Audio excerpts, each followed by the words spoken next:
Welcome back to The Explainer. Today, we are diving into a dream that honestly feels completely out of reach for most of us, and that is securely retiring at the age of 50. I mean, imagine leaving the traditional workforce while you still have decades of energy left to do what you actually want.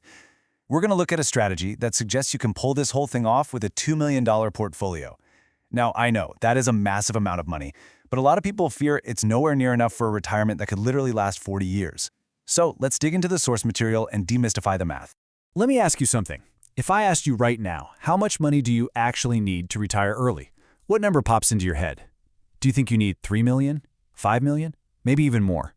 For a lot of folks out there, the number they imagine is just so astronomically high that early retirement stays exactly that, a fantasy. But what if I told you a highly comfortable early retirement is entirely possible with way less than you ever imagined? We don't necessarily need more money. We just need to completely overhaul our framework for how we look at the money we do have. Okay, let's dive right into this. Here is our roadmap for today's explainer. 1.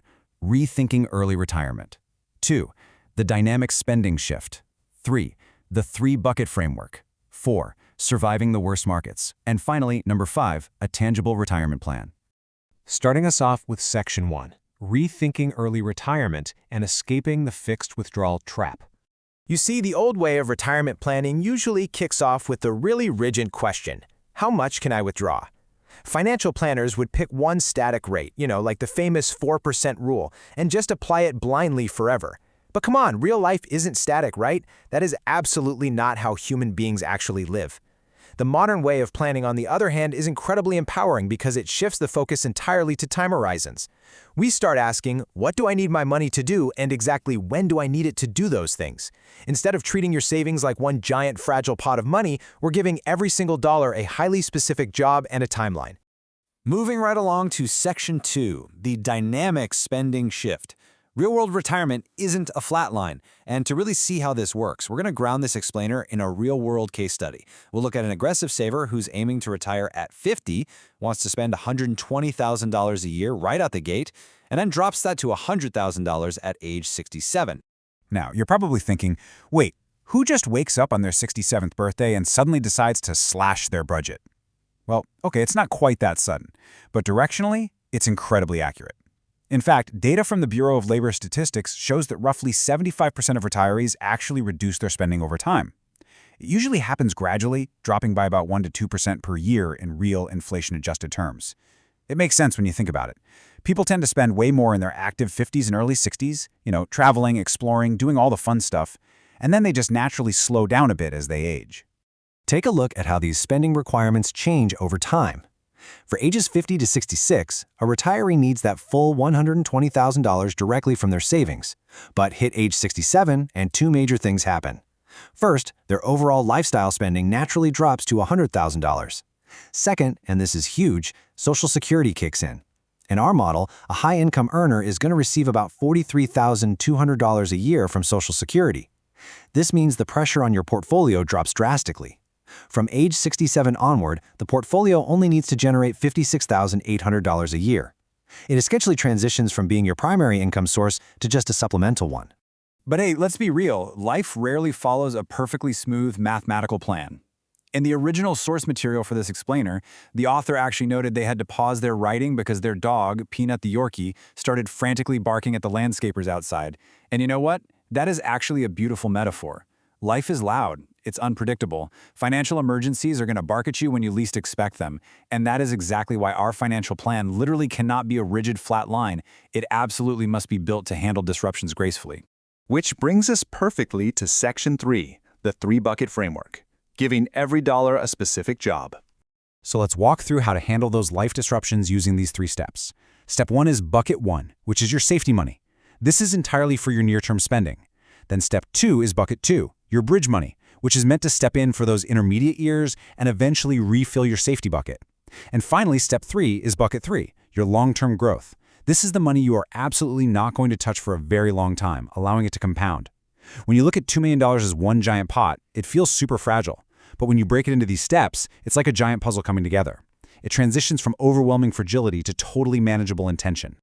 But before we actually start dumping dollars into these buckets, we have to talk about the monster in the room. Sequence of returns risk. This is the danger that a major market crash happens right after you retire. Think about it. If all your money is in the stock market and you are forced to sell your investments at a major loss just to buy groceries or pay the electric bill, you permanently damage your portfolio. You might actually never recover, even when the market eventually bounces back. Well, Bucket 1 is designed specifically to defeat this exact monster. All right, let's build Bucket 1. We are going to put $950,000 right here. This bucket is your absolute ironclad protection. It covers 8 full years of living expenses for ages 50 through 57. Because we literally cannot afford any risk here, this money is held entirely in cash, treasuries, and short-term bonds. We aren't looking for high returns, we're just assuming a super modest 2% real rate of return after inflation. The entire job of this $950,000 is to be spent down so that if the stock market crashes tomorrow, you don't even blink. Your lifestyle is totally secure for nearly a decade. Next up, we build out Bucket 2. Here we allocate $700,000. This is our bridge bucket. It covers the next 9 years of spending, carrying you from ages 58 through 66. Now, because we have some time before we actually need to spend this money, keeping it all in cash is just way too conservative. So we invest this in a balanced, moderate portfolio. We want measured growth here. Some equities, some bonds. Assuming a 6% real return over time, the job of this $700,000 is to capture market gains and eventually be used to refill Bucket 1 as you spend it down. And finally, we reach Bucket 3, where we allocate $285,000. This is for age 67 and beyond. Now, this money is going straight into high-equity, aggressive growth investments. I know $285,000 might sound shockingly small to fund the entire rest of your life from age 67 onward, right? But remember the magic ingredient here, time. You are not going to touch a single penny of this bucket for 17 years. It has almost 2 full decades to compound, totally undisturbed by your daily living expenses. And this brilliantly illustrates how the whole picture comes together. When we map out the allocations, we've got $950K in safety, $700K in our bridge, and $285K in growth. Add that all up, and our required portfolio is $1.935 million. Notice anything interesting there? It's actually less than our $2 million starting amount. By giving every dollar a specific timeline, the whole shebang just naturally falls into place, and we even have a small buffer left over from our initial $2 million goal. Let's jump to Section 4, Surviving the Worst Markets, the 1973 stress test. Look, I know exactly what you're thinking, but what if the market absolutely tanks the second I retire? Well, let's stress test this. Let's travel back to 1973, which was literally one of the absolute worst times in modern history to retire. Let's say you invest your Bucket 3 money, that $285,000, right before the market just completely collapses. In year 1, the market drops 14%. In year 2, it drops another 26%. So right out of the gate, your growth bucket is down 36%. If you had to live off this money, you'd be totally ruined. But remember, Buckets 1 and 2 were paying your bills. You didn't even look at Bucket 3. Because you left it alone for 17 years, it caught the eventual economic expansion. Despite that horrific start, an 11.4% annualized return over that 17-year period magically turned your $285,000 into roughly $1.8 million. Just take a second to think about the sheer power of that. Your portfolio doesn't just survive one of the worst crashes in history, it absolutely thrives. By the time you hit 67, not only is your spending decreasing and your Social Security kicking in, but your growth bucket has literally exploded in value.